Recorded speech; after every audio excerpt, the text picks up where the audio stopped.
सरपंच संतोष देशमुख हत्या प्रकरणाला कोर्टामध्ये सुनावणीला सुरुवात झाल्याच्या नंतर आता एकेका आरोपींचे जबाब सुद्धा समोर यायला सुरुवात झाली आहे। सध्या तुरुंगामध्ये असलेला असाच एक आरोपी सुदर्शन घुले याचा सविस्तर जबाब एबीपी माझाच्या हाती लागलाय। घुलेने सरपंचांच्या अपहरणापासून त्यांच्यावरती केलेल्या अत्याचाराची संपूर्ण कहाणी ही आपल्या जबाबामध्ये सांगितली आहे। संतोष देशमुखांचं अपहरण करण्यासाठी 2 गाड्या वापरण्यात आल्या होत्या। त्यामधली एक गाडी टोल नाक्यावरती तर दुसरी गाडी समोरून लावली होती। संतोष देशमुखांचं अपहरण करताच वायर, पाईप आणि लाकडी दांड्यानं त्यांना मारहाण सुद्धा करण्यात आली। तसंच क्लच वायरने सुद्धा मारहाण केल्याची माहिती सुदर्शन घुलेने आपल्या कबुली जबाबामध्ये दिलेली आहे।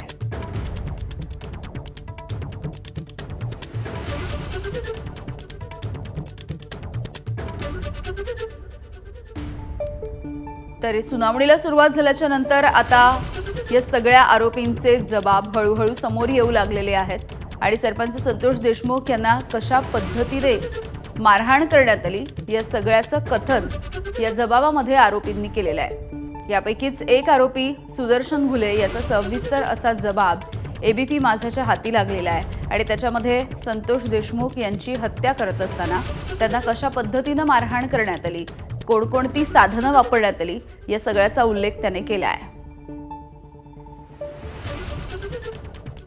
सुदर्शन घुले याने सरपंच हत्येचा कबुली जबाब देताना नेमकं काय म्हटलंय बघूयात।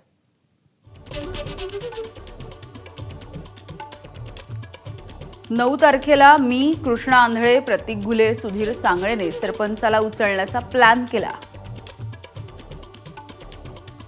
मी, कृष्णा आंधळे, जयराम चाटे, महेश केदार हे स्विफ्ट मध्ये बसलो। प्रतीक घुले, सुधीर सांगळेंना माझ्या स्कॉर्पिओने टोल नाक्यावरती सरपंचाची गाडी अडवायला सांगितलं। सरपंचाची इंडिगो दिसताच मी स्विफ्ट गाडी त्याच्या इंडिगोच्या पाठीमागे घेतली। उमरी टोल नाक्यावरती प्रतीक घुलेने स्कॉर्पिओ सरपंचाच्या इंडिगोला समोरून आडवी लावली। मी चालवत असलेली स्विफ्ट गाडी इंडिगोच्या पाठीमागे लावली। सुधीर सांगळेनं दगडानं इंडिगो गाडीच्या ड्रायव्हरच्या साईडची काच फोडली। बाजूच्या सीटवरून सरपंच देशमुखांना खेचून बाहेर काढलं। माझ्या हातामधील गॅस पाईपनं त्यांना मारलं। प्रतीक घुलेच्या हातामध्ये लाकडी काठी, महेश केदारच्या हातामध्ये लोखंडी रॉड होता। जयराम साटेच्या हातामध्ये कोयता, कृष्णा आंधळे याच्याकडे क्लच वायरचा बंच होता। सुधीर सांगळेच्या हातामध्ये पांढऱ्या रंगाचा प्लास्टिकचा पाईप होता। जयराम चाटेनं त्याच्या हातामधील कोयत्यानं इंडिगो गाडीच्या चालकाला सुद्धा धमकावलं। देशमुखांना मारहाण करून स्कॉर्पिओ गाडीमध्ये बसवण्यात आलं।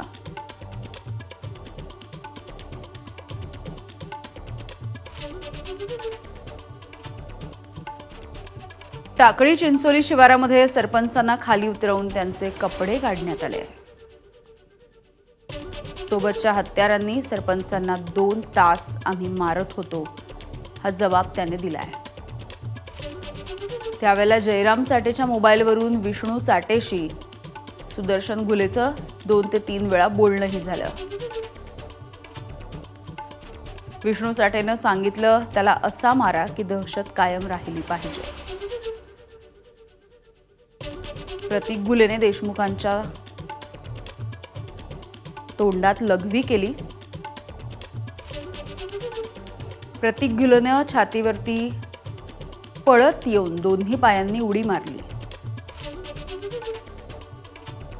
सरपंच देशमुखांना दैठणा फाटा इथे रस्त्याच्या कडेला टाकून आम्ही वाशी गावाकडे स्कॉर्पिओ गाडीमध्ये बसून निघून गेलो। तर सुदर्शन घुलेनं कबुली जबाब दिलेला आहे आणि देशमुखांची हत्या करत असताना कशा पद्धतीनं त्यांच्यावरती आधी अत्याचार करण्यात आले, त्यांना कशा पद्धतीनं मारहाण करण्यात आली हे सगळं त्याने सांगितलेलं आहे। एबीपी माझा, उघडा डोळे बघा नीट।